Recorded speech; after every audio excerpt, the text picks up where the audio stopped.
যদি আপুনি গম পাইছে যে আপোনাৰ ৰিলেশ্যনশ্বিপত ভাত মিলিছে বা আপোনাৰ পাৰ্টনাৰ আপোনাৰ পৰা যাব বিচাৰিছে তেতিয়াহ'লে আপুনি আৰু সেই মানুহজনক ফোন কৰি কৰি কৰি কৰি আপোনাক হাৰ্ট কৰিবলৈ চান্স নিদিব লেট দেম গো যাবলৈ দিয়ক আপুনি নিজে নিজে ফোন কৰি কৰি সুধি নাথাকিব কিয় কি কাৰণ আপুনি উত্তৰ বিচাৰিব দৰকাৰ নাই তেওঁ উত্তৰ দিয়াটো তেওঁৰ দায়িত্ব যদি তেওঁ উত্তৰ দিব বিচৰা নাই তেতিয়াহ'লে আপুনি নিজৰ সন্মান নিজৰ মৰ্যাদা হেৰুৱাই তেওঁক প্ৰশ্ন সোধাৰ কোনো দৰকাৰেই নাই তেওঁৰ যদি ক'বলগীয়া আছে তেওঁ নিজে আহি ক'ব আপুনি আপোনাৰ জাগাত একদম ষ্ট্ৰংলি থিয় হৈ থাকক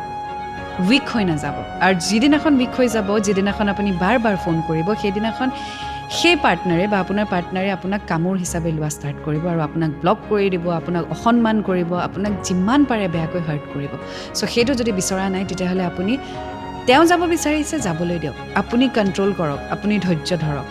তেওঁ উত্তৰ দিব আপোনাক যে তেওঁ কিয় আঁতৰিছে আৰু যদি উত্তৰ নিদিয়ে আৰু যদি ঘূৰি নাহে তেতিয়াহ'লে গম পাবই যে this was never going to happen anyway so' যদি শেষ হ'বলগীয়া আছে তেতিয়াহ'লে যি প্ৰকাৰেৰেই নহওক শেষ হ'বই লাগি থাকি লাভ নাই